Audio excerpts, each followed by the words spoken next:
Hello viewers, welcome to IT System Admin and Information Technology Learning Tutorial channel for you.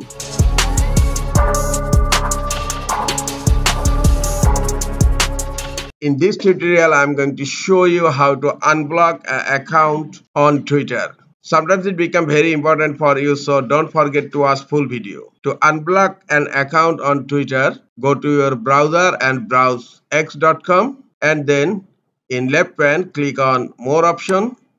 Click on settings and privacy.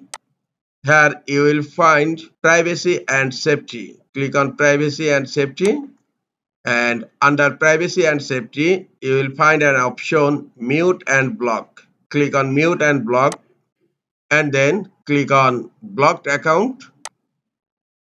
Here you will find your blocked account. To unblock this account, click on blocked, and look, the account is successfully unblocked. This is the easiest way to unblock an account on Twitter.